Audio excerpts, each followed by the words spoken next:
My name's McQuaid. I'm a lead software engineer at Chick-fil-A, and I've been there for about 5.5 years now. I'm just kind of the weird guy who cares about the web just a little bit too much, and it shows, especially when I talk.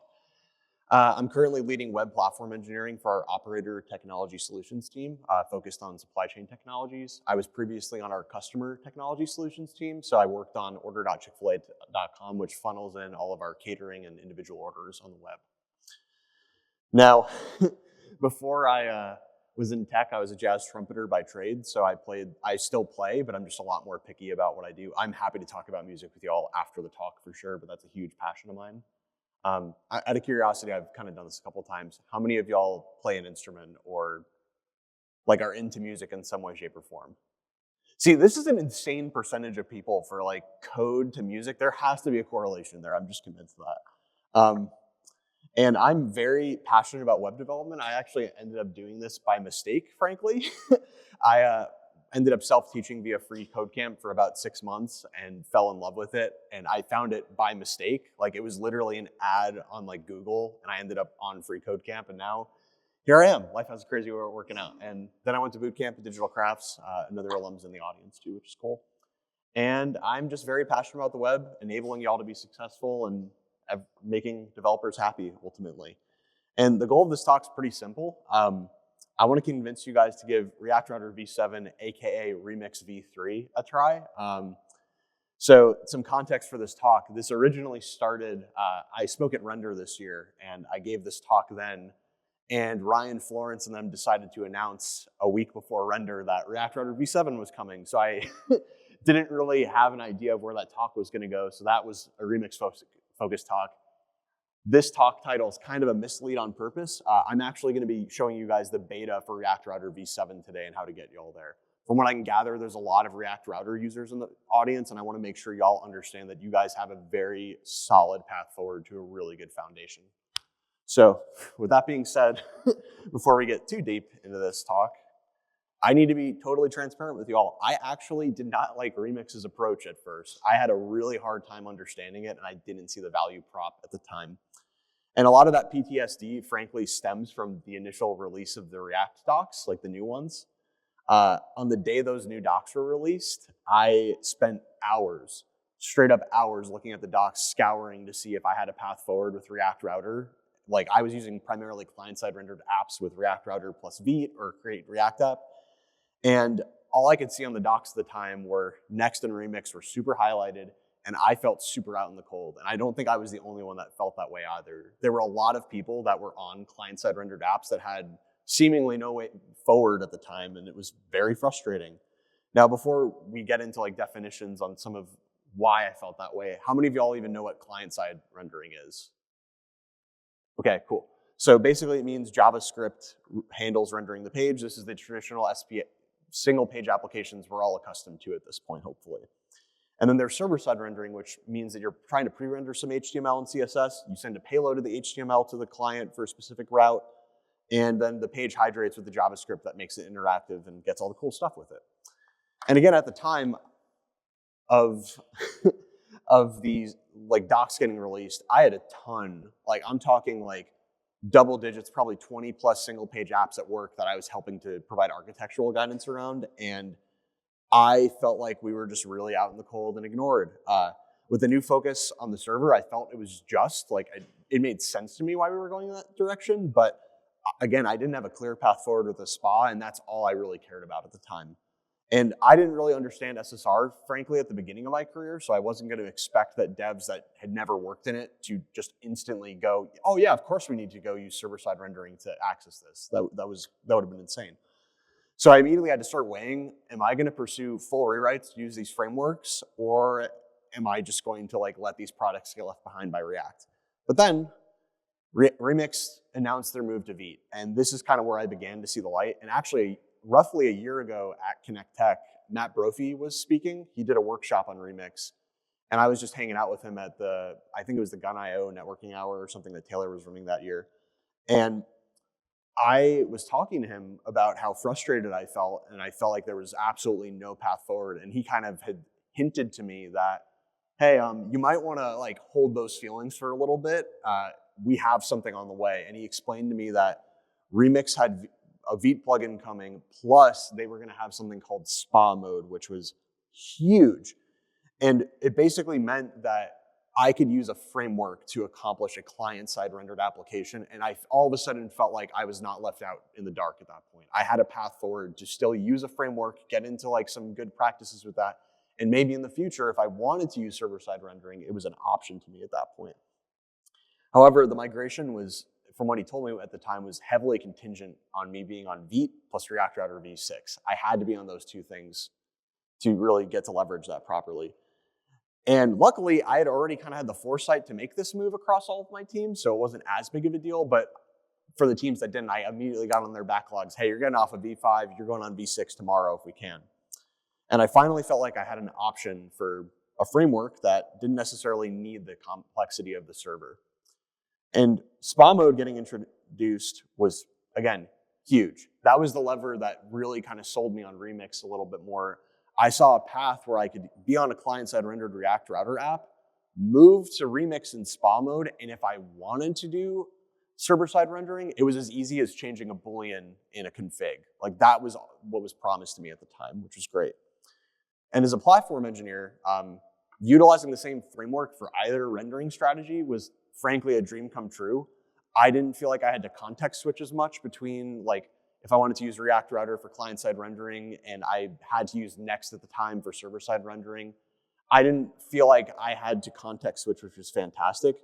And I didn't want people to feel like they needed to learn server-side rendering if it didn't match their use case at my company. So it really was great that I finally felt like I had an option and a lever to pull where I could say, hey, you don't need server-side rendering. You could just use spa mode and get all of the file-based routing goodies and all of the stuff that Remix promised at the time. And you're good at that point, which is great. And this, again, would allow other teams, if I felt like I was having trouble context switching and I knew all of these products, it made it that I could use the same framework across all of these projects. And if we needed to shift people around, it was a lot easier because they were using the same framework and the same bones, which was great. Now, I've talked a lot about client-side rendering and server-side rendering at this point, but I thought I'd bring in a friend. So this is something Ken C. Dodds wrote a while back about use cases for for client-side rendering, because everyone, when React Server Components first came out, kept talking about, oh, you need to be SSRing, you need to be SSRing. And I think there is some truth to like SSRs probably gives you more levers for a user experience. But what I really enjoy about Kent's take on this is that, first of all, number 4 is like such a troll thing from Kent that it's unbelievable. Like, if anyone knows Ken C. Dodds, he's like the most positive, happy guy you'll ever meet. And he's basically clowning on organizations that are allergic to using JavaScript anywhere but on the browser. So I couldn't believe he put that out publicly on the internet, but I had to capitalize it for this talk, which is great. And the intent around all of these basically points at there are valid use cases to using client-side rendering. You might not need the server, but if you do, you can use Remix too, and you can get all of the benefits of that, which is great. So getting into server-side rendering, there are also valid use cases for server-side rendering that exist. And the main ones I try to focus on with teams that might be on the edge of needing it are the performance wins that you're going to get from that first contentful paint potentially.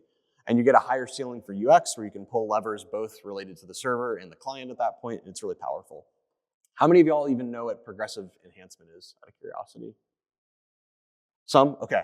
So basically, it's a strategy in web development that puts an emphasis on content first, allowing everyone to access the basic functionality of your website.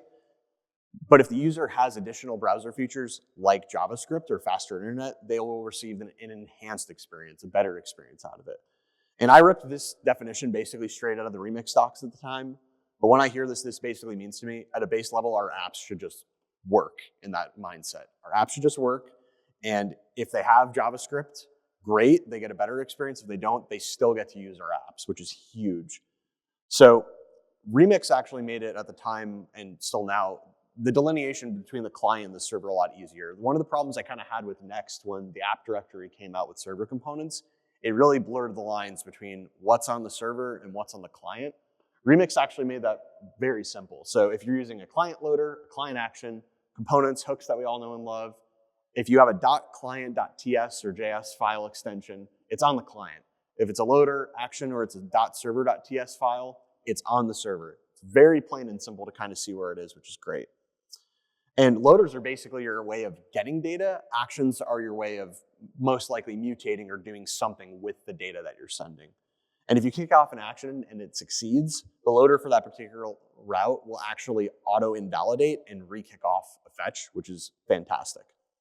Now, interestingly, with RSCs or React Server Components being in the mix, this line, again, with Next got really muddy. I think the vision for what Remix or the React Router team is looking at for server components is actually a little more compelling to me, and it gives you a little more levers. So why don't we take a look at a little demo Ryan did at ReactConf this past year. So I was very apprehensive to this pattern. I actually had no clue what the heck was going on with it when I looked at it. So loaders usually return like just straight JSON. Like you usually return data that you're passing to the client, but it's really intriguing to me if you look at this versus Next, where it relies on the route tree and you delineate your client and server boundaries. Because it's from a loader and Remix, yeah, what's up? Bigger? Yep. Let me do that. Oh, hold on one sec. I got to get out of this image now. Okay. Let's see. All right. Is that big enough? And I'll just scroll. Is that in the back? Better? Okay. So when I saw this, I was like, why the heck are they returning JSX in a loader? That is not JSON. And this is their vision for React Server Components in the future. Ryan kind of demoed it a little bit at ReactConf, but the pattern's a lot clearer to me, and it gives you a lot more levers. What do I mean by that? So a loader, it's run on the server. A client loader is run on the client, right? Interestingly, your client loaders in Remix control when you call that server loader if you have one. And I was kind of pondering this for a while, and something kept irking me about this. I was like, man, there's something there that I'm not totally grasping at the time. Until 2 weeks ago. I reached out to Tanner Lindsley because I had a thought from an interview he did with Danny from This.Labs. He was talking about how TanStack starts currently in development, and he's thinking about RSCs very similarly to Remix, which meant that he was thinking of using a loader. And he mentioned something in passing about using a query cache to cache for a React Server component. That was intriguing to me because I've actually been working with Next a good amount at work, and I've been having an enormous amount of issues with caching server components because of some caching decisions that were made by the Next team at the time. They're still working through that, and I think it's going to get better with some of the stuff they're doing.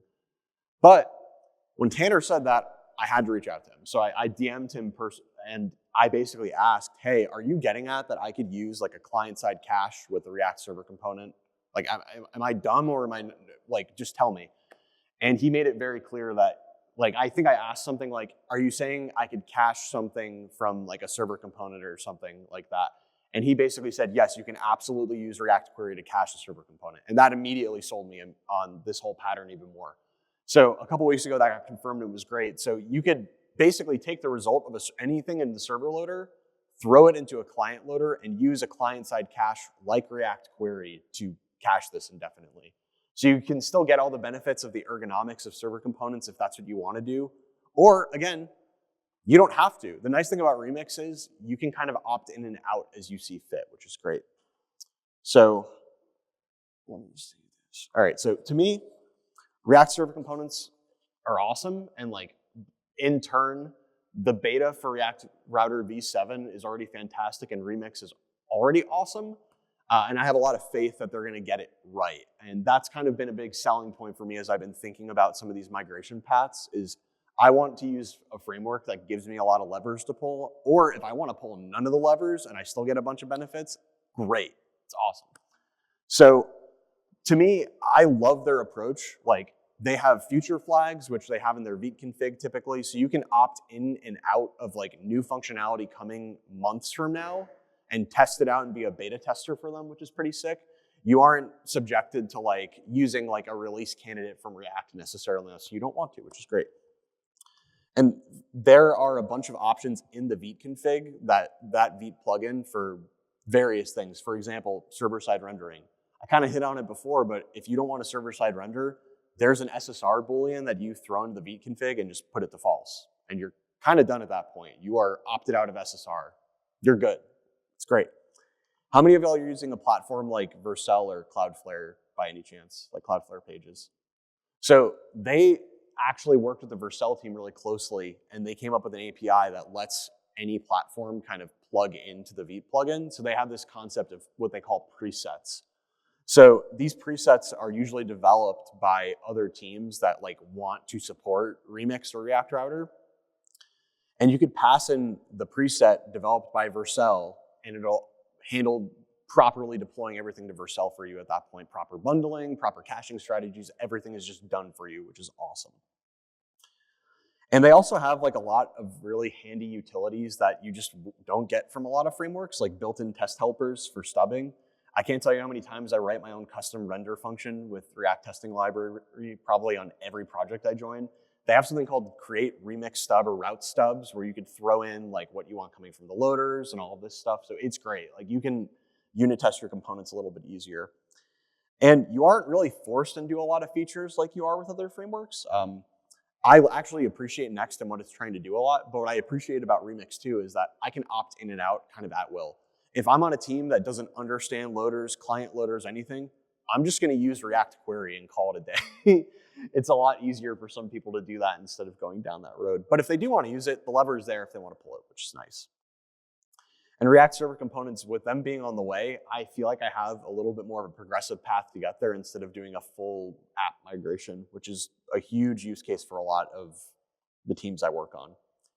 And progressive enhancement with React Router's principles is first class. Like, this concept is a talk in itself, but I'm gonna show you a very high level pathway for how you can get there. So a kind of small big detail, I'll call it, for React Router v7 that they hit on and I actually experienced when I was prepping for this talk.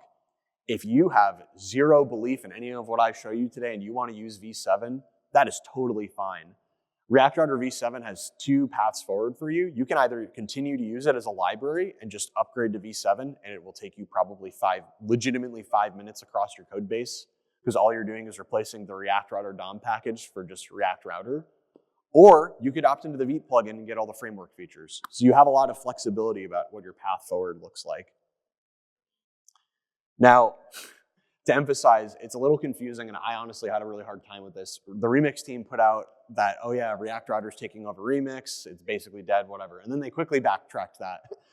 It's basically pointing at Remix isn't dead, it's kind of just taking a nap. That's the way the analogy they've used. It was kind of confusing from a branding perspective that they weren't super clear on that, but they're basically moving a bunch of their APIs that live in Remix over to React Router right now, and that's what v7 is. That's why React Router v7 I just kind of call Remix v3, because they're just moving over a bunch of the APIs that existed in Remix today over to React Router. And frankly, Remix has always been a very light wrapper around React Router. It basically just was React Router's SSR. I think Ryan put out a tweet about that forever ago, stating that was one of their biggest branding mistakes, was that they didn't just call Remix React Router server-side rendering or something like that, to point at that it's basically just React Router. So Remix will have a v3 release, and it will be different than React Router and Remix, but the more I've heard about it, the more it sounds like they're gonna be distinct features in Remix that will differentiate React Router. So with that being said, I want to get into a demo on this. I want to make sure that we could take a client-side rendered React Router v6 app, so something that's just pure React Router today. We're going to take it to v7 with just the library, move it to a framework using SPA mode, then to SSR, and then finally we're going to take it to be progressively enhanced with SSR. So with that being said, let's jump right in, because this is going to be a doozy to try and do in 40 minutes. Cool. So I'm going to start up this app real quick, but it's a really dingy little app. I'm using the JSON placeholder API to display a bunch of lorem ipsum from the posts API. If I try to search here, it's going to filter, it's going to throw it in search params. If I click enter, it's going to do that. Click delete, shows a toast.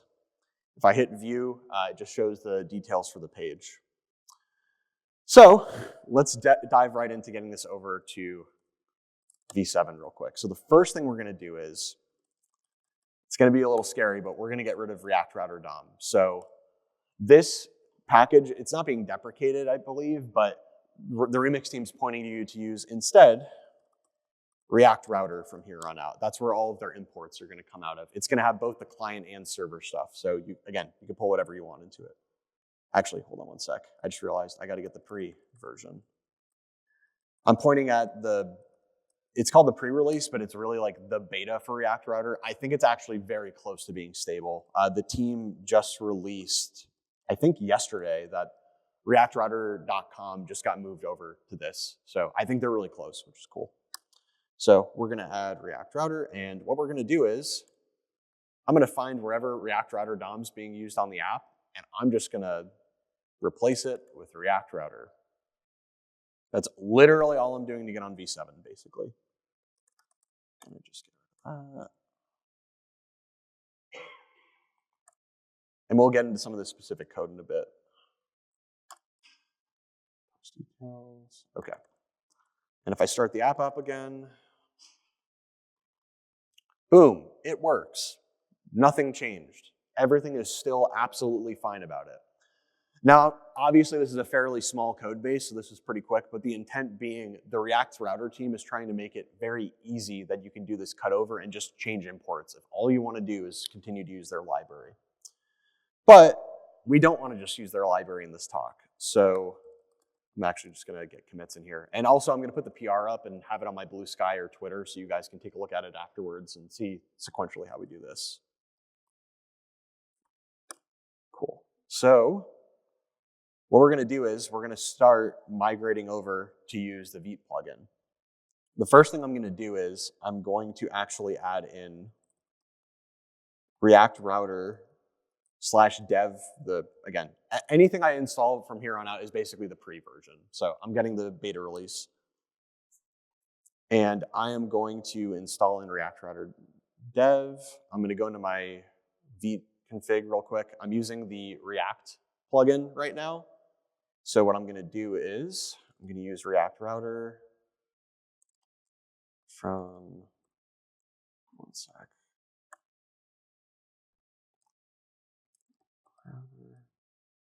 I think it's, let me pull up the docs on this.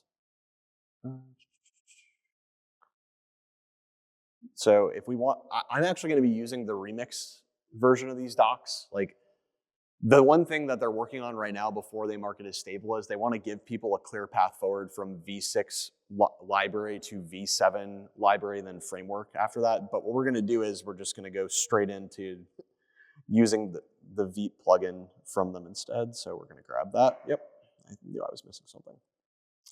Cool, so we're now using that, but we're going to start, we're going to turn SSR off because I don't really care too much. Expected 0 arguments. Why is it expecting 0 arguments?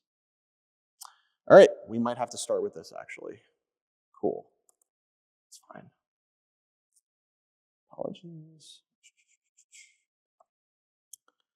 Cool, so we're going to be opting into SSR. They must have just changed that this morning because last night it did not do that. So we're doing some stuff live in this case. So what we're going to have to do to make the cutover, today we were doing typical, like with React Router, what you do typically is you have like a router of some sort where you're taking in a bunch of routes and then you're throwing in the elements that are associated with it. I'm going to move us to use their file-based routing system actually, just because it's a little bit more ergonomic and easy. So we're going to grab, there's a routes TS file, I believe, that they use as an example. Oop, nope, I do not need the sidebar. There we go. So what we're going to do is I'm going to literally copy paste. I'm also going to change my SR. Oop, don't want to do that. Nope, do not want to do that. Okay, that's fun. I'm just going to start over. Sorry, y'all. Add.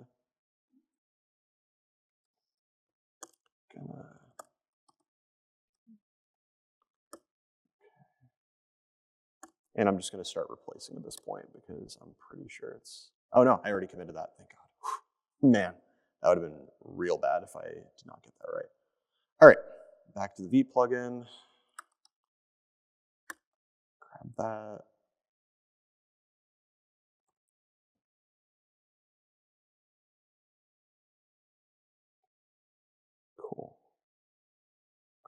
in this.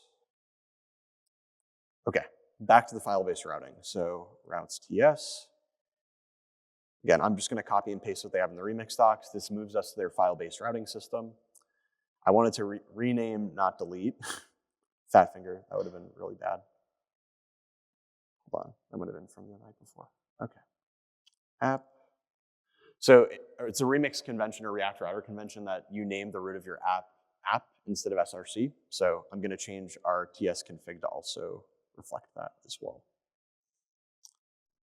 So it's going to be app now, which that's cool. And we're going to add in that routes.ts file I mentioned earlier.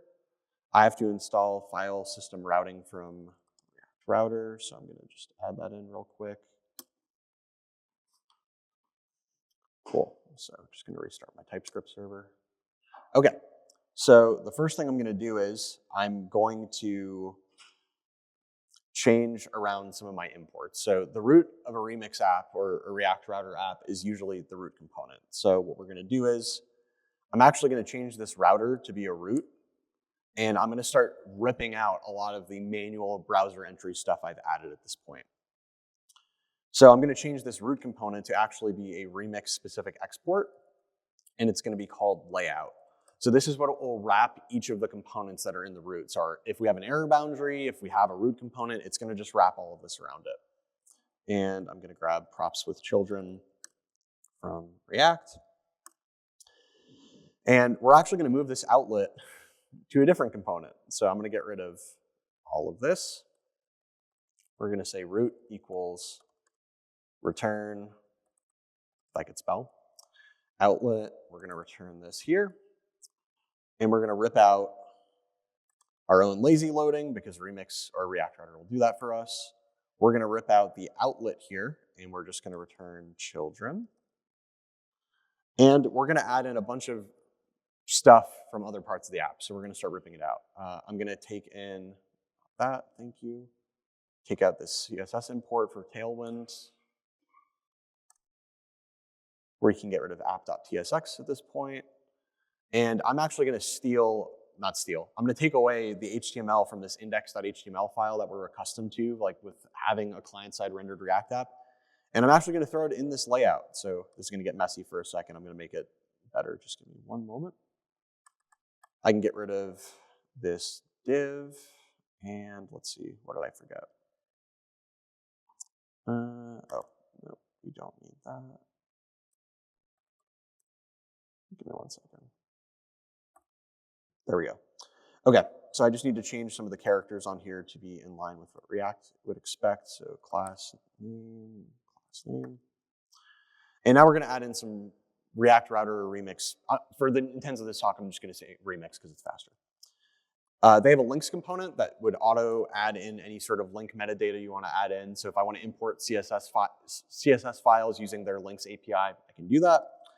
I'm going to use their meta tags API as well to add that in. I don't need this script file anymore because it's going to be useless in a moment. We're going to grab script. So this is what adds in all of our JavaScript getting thrown in by React Router. And just for fun, I'm going to add in their scroll restoration component because it's just cool. And now I'm going to, so we have the layout of our app built out. I can get rid of main.tsx. It's actually fairly useless to us at this point. But I don't have a routes directory to line up with the file-based routing. So it's actually not going to take very long to do this, but I'm just going to create a new folder. I'm going to call it routes. I'm going to just move over these components here for my pages, delete that directory. Now I'm going to change these to Remix specific conventions. So the home page for our app is _index. And with Remix file-based routing, they have there's a package called Remix flat routes that actually makes this a little bit more pleasant. I'd actually recommend doing that, but for this talk, I wanted to limit dependencies down if I could. And I'm going to do $ID. So that we have our routing technically set up at that point. Everything's pointing as we would expect it. And I'm actually going to run one CLI command just to make it a little bit easier later to show you what's going on. So if I ran dev right now, I have to update my scripts. I'll do that in a moment. It would technically work, but what I like doing on a Remix project or React Router project, let's see why it's not digging it. I have to install Node. Yeah, that'll do it. Again, still working this out. A lot of this I figured out on my own, like from just playing around with it. So there's probably a bunch of stuff I am missing that would make this easier. So if y'all know something, let me know after. I'm gonna run this command npx React Router reveal. What it basically does is it reveals the entry points if it works. Let's see if it works. It needs isbot. Okay, that's fine. Man, gotta love when you're using experimental stuff and it changes. There we go.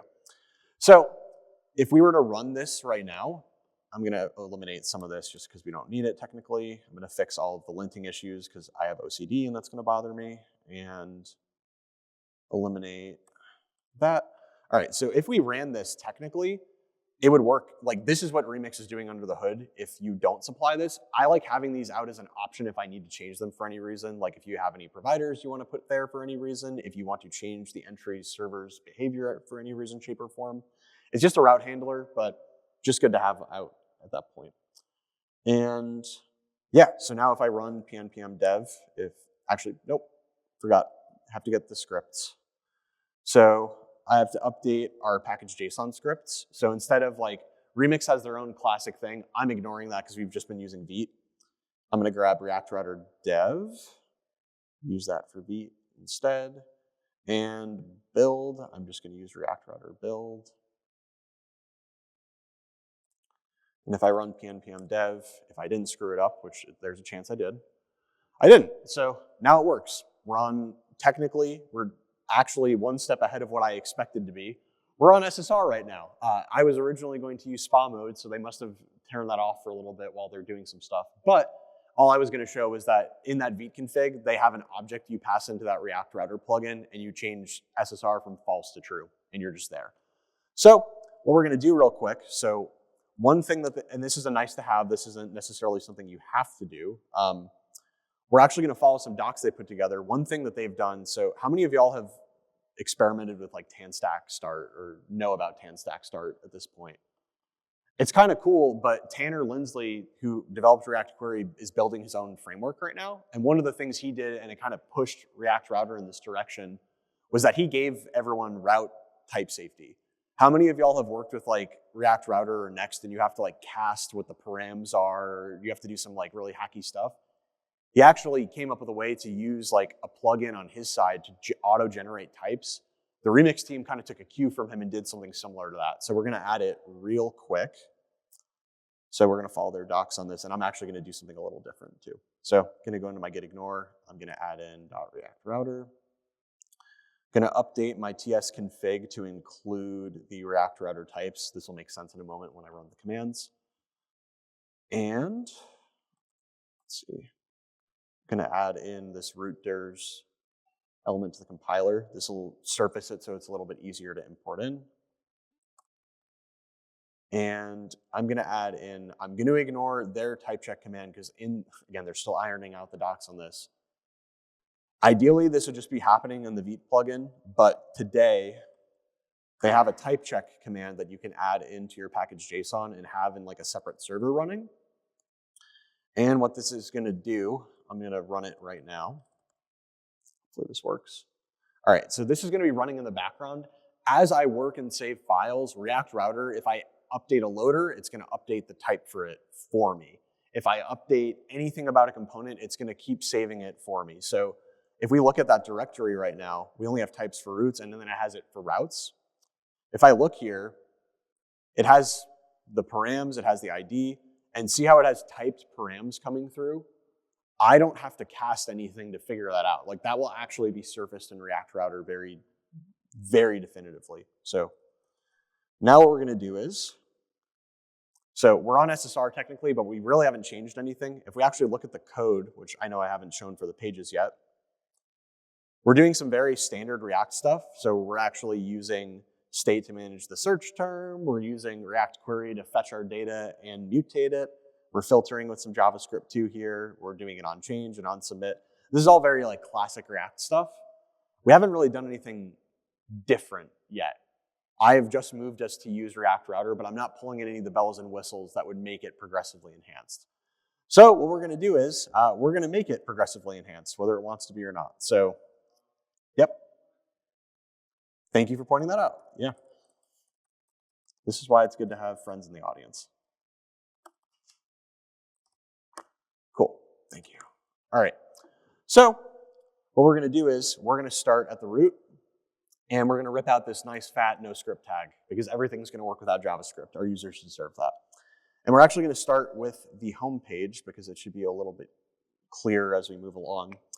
And we're gonna add in a loader. I'm gonna do this in the back too, so that way we have this going. We're gonna add in a loader from React Router. And all a loader does is ideally fetch data. We'll make this asynchronous. And I'm going to grab in the import from that types directory I was showing you before. And they have an option for loader args if I want. But we're actually not gonna need any of it, so I'm just showing off that we're gonna need that later anyway. So we're gonna say posts equals await post service. So this is an API client I have working right now. And it just returns a promise of posts.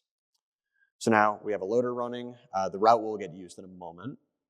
And what's kind of cool, if I want to get this data, now I can use component props that is automatically generated by React Router for loader data.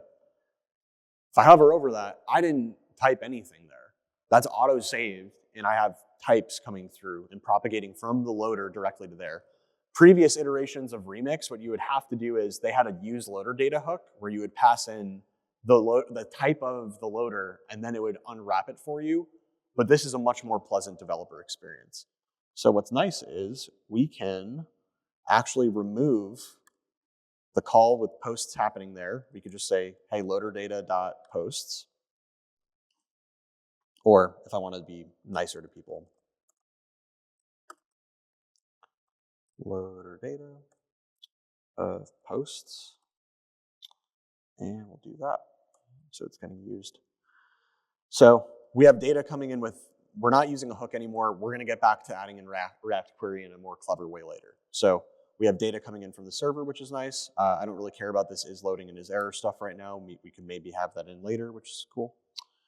And we're going to, let's reload the page. Okay. So we can see the data is coming in now. It's just coming from the server, which is nice. But one thing that's kind of annoying about our current setup, if I submit, I'm still using JavaScript to handle that. Well, what if I didn't use JavaScript and I leaned into using specific things from React Router to handle this? So this is very classic in React, but most people will use an on-submit handler. But what people don't know is forms, if you come from the Express days or just server-side rendering of any sort without JavaScript, forms natively will submit for you and will potentially, if you have it as a GET request, it'll actually add to the URL whatever's in the form as search params. So what I could do is, I'll make this a method of GET. I can get rid of this onChange handler for the search term too. Type submit, that's all well and good. Get rid of this onChange. Get rid of the search term altogether. Get rid of this. And if I want to make it, let's see, one sec. I think it's just complaining about some imports. Notice I just got rid of basically everything from React. If I type in hello, it just got auto added there. I don't have to have any JavaScript to do that, which is great. So now what I could do is if I want to make it so if I reload the page, this is a fine user experience, it'll still stay the way it is. If I want to keep that value on repage load, I could get it from the search params. And I could just say, get me, I think I called it search. Search equals search params.get of search. So we're going to get whatever, oh, I'm actually already doing that.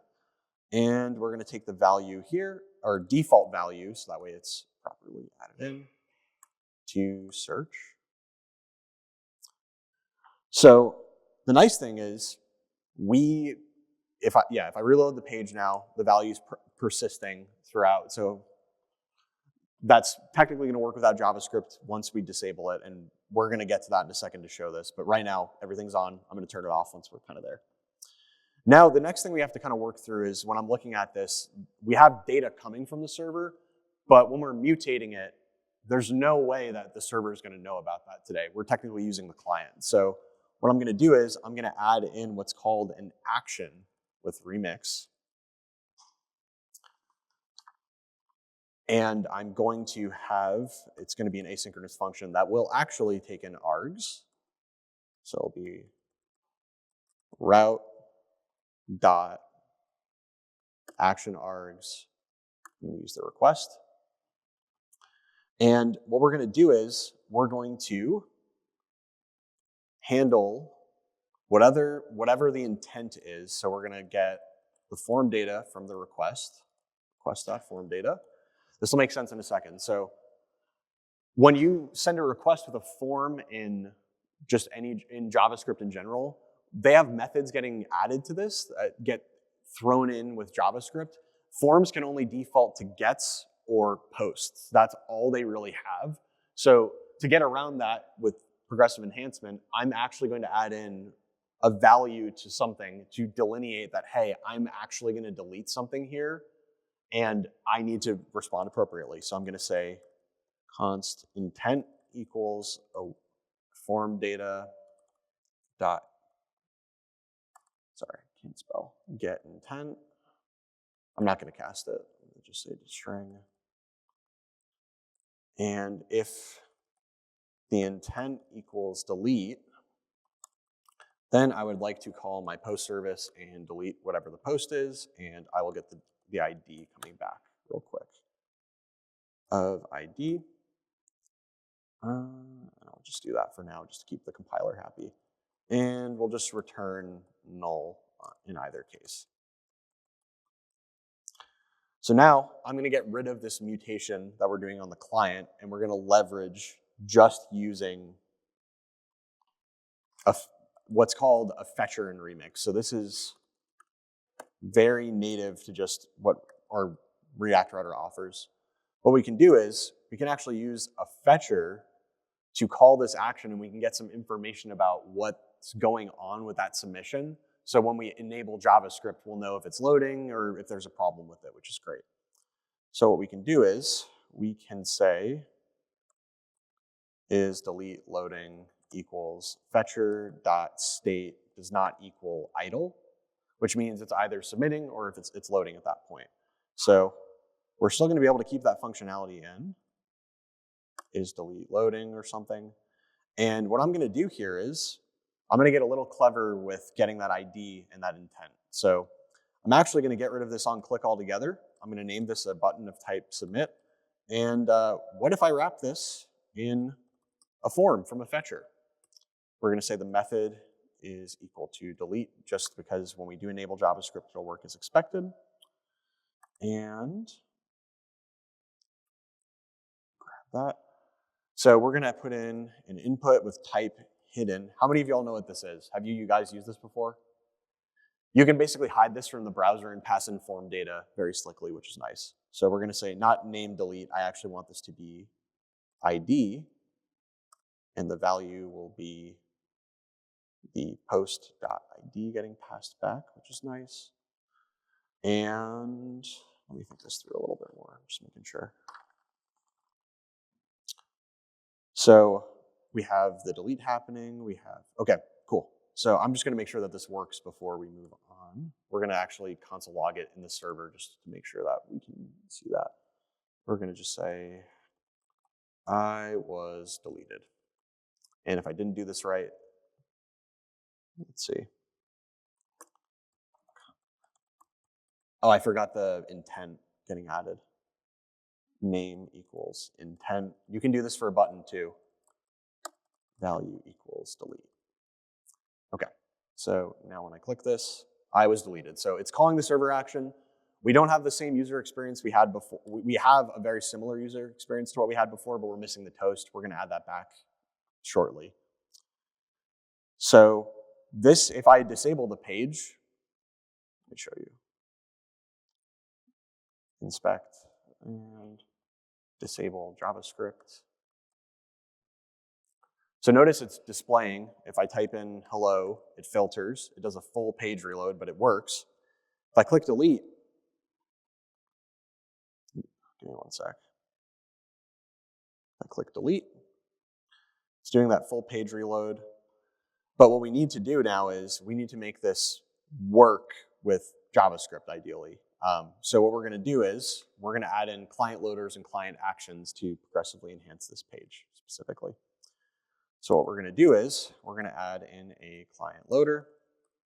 And this time we will want the args coming back. And we're going to say route.client loader args.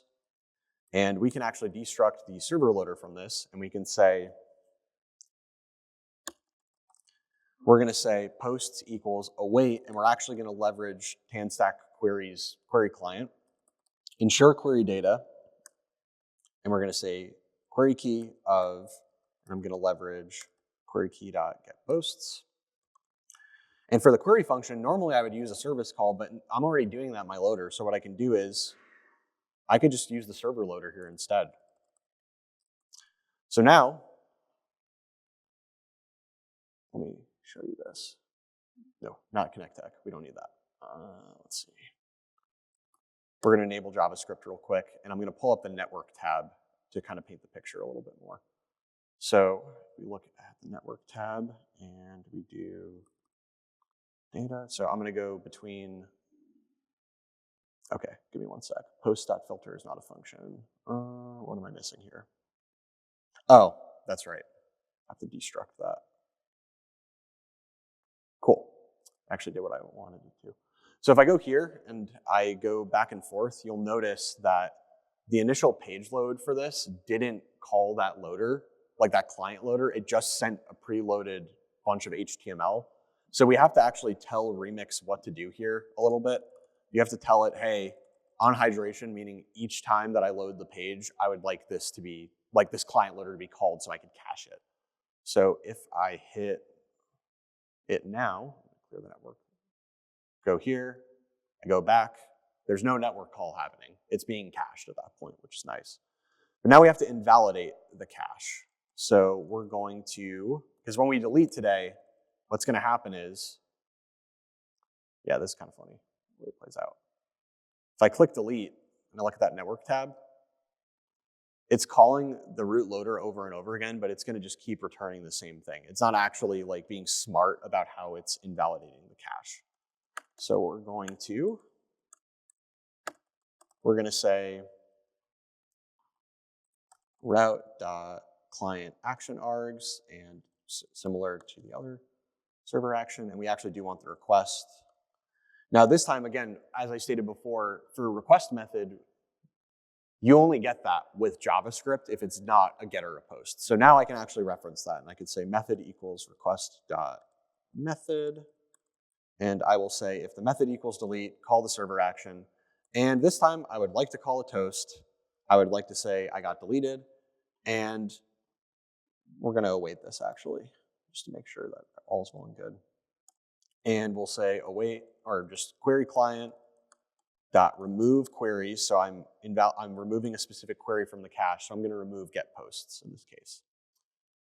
If I go here, go back to the app, reload. So network tab didn't do it. There we go. So now it's calling it, but now we're getting client-side toasts coming through. We're invalidating the cache. So when it's making that data call, you can see here before we were only getting this. It was just calling delete and doing whatever. But in this case, we're getting the get coming back because we're invalidating the cache. If I remove that query key from here, so I'm just going to make this an empty array, that root data gets called back. But if I keep hammering delete, it's calling both of those things. It's very it's just not not ideal. So you get some network benefit out of that, which is great. So we now have this. If I disable the page, we saw it before, but we have the home page in a place where if I disable JavaScript, this at least still works. I'm able to, the next page we're gonna have to fix, but I'm able to at least interact with this and things are able to happen here. But if I enable JavaScript,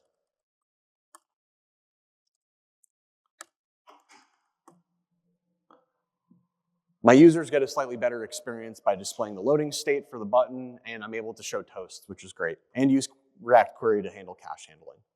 So the last thing we're gonna do is we're going to actually make the easiest page progressively enhanced, which is this page. And it's gonna be the details page. We're gonna take in, remember how I mentioned you get type safe stuff out of the box? If I do route loader action or loader args and I do params. Oh, the cord fell out? Or did it shut off? No, there we go. Thank you. Appreciate it. So if I take in the route loader args, I can actually destruct the params coming back from here. And again, these are type safe from React Router's definition. Hover over that, it's a string for sure. It used to be a string or undefined, which that was really annoying. And I could say post equals await, asynchronous, post service dot get post of ID, and we'll return the post. Now, going through the same kind of flow, we're going to get the route component props, loader data. I don't need the params, I don't need that. If I just get loader data dot post, it doesn't even need to be optional anymore because it'll fail. If I go back, I have to restart the server real quick. Sorry about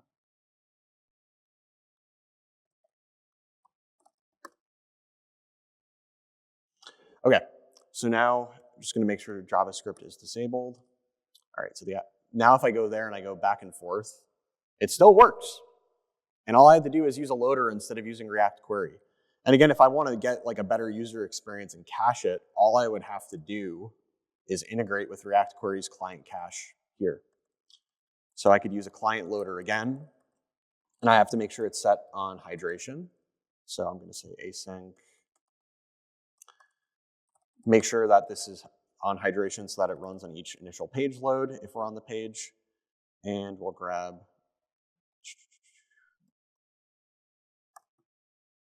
route. Yeah, sorry, I'm fat fingering a little bit. Client loader, args. I can get the server loader coming back. And now I can do something like this. I could say post equals, kind of similar to the other pattern we did before, await query client.ensure data, query data. We're going to have query key of get post. And actually what we should do, I should get the params from this, which I believe I can also get from here. We're just going to get params.id to make sure that it's caching what's appropriate to it. We'll return post. So now if I enable JavaScript, reload the page, we're going to pull up the network tab again. I'm going to pull up filtering. Yep, got it. All right, so now if I go here and I go to 2, I'm going to reload, I'm going to clear the network tab, show you guys this. So we get the server payload coming back initially, but if I go back and then I go back to 2, I'm not making a network request. The query cache is handling caching it at that point. So we took like a very vanilla, like React Router v6 app. We basically took it from being pure client-side rendered to now it's progressively enhanced with all the bells and whistles you would want with React Query, but you're just sending a heck of a lot less JavaScript to the client at that point, which is great. So that's pretty much all I got for the demo. I'm going to make sure I commit this up real quick. It's kind of funny how we just spent a majority of the time basically on 3 files, right? How that plays out. So I'm going to commit that for y'all real quick, and then we're going to close this out. And I will be here for Q&A after if you guys want to come on the break for any reason. Enhancement. Okay, cool. All right, I'll push this up after we're done. But great. All right, some parting thoughts. It really doesn't take too much work to make this migration happen. And even if you're on a React Router app that was scaffolded with Create React App, you're in good shape. Like you can easily make this move today, which is great, or whenever it marks stable, which is very soon, fingers crossed. I'd recommend getting on Vite and React Router v6 just so you have the option to pull the trigger on using the framework, but if you don't want to, you can still use it as a library, which is great. I would recommend implementing SPA mode if it's still enabled. We just saw that it was not on their Vite config this time around, so I'm gonna go DM them after this to ask what's going on with that. But the move to SSR really shouldn't be too bad, especially if you're not leveraging loaders and all of that sort of stuff. You can still get away with same old React. Progressive enhancements, definitely more work, but it's very much worth it for your users. And if you're on a high app volume, like e-commerce experience where every dollar counts, like enabling the experience to all potential users is huge, especially in this economy, right? It just requires a different way of thinking about web development ultimately. Now, with React server components on the horizon, ultimately, both major frameworks being like React Router or Remix and Next will have support for server components. So you have more options on the horizon, and hopefully Tan-Stack Start when Tanner gets that figured out. Your current architecture choices could really limit those RSCs being integrated. That's a whole talk in itself, so I would just be very judicious about what libraries you're reaching for right now. For example, I have some apps at work that are using styled components, and I cannot use server components with styled components today because of how streaming works with it. So just be very judicious about what libraries you're pulling in. Now, I ultimately feel very optimistic about the future of React, but I also understand that there's probably a good amount of you in the room here that are a little burnt out of all the change. I think React 19 is like an awesome release. If you went to Corey's talk, it's like pretty sick what you can do with it. But just be very judicious about what you buy into architecturally or not over this next little bit. I'm very optimistic about the future of React, but I understand some people might not be. So I want to thank you all for your time and just appreciate you all kind of putting up with some of the technical difficulties we had with the demo. So yeah, thank you all for coming. And if you have any questions, I'm going to be hanging out here if you want to do some Q&A. So thank you.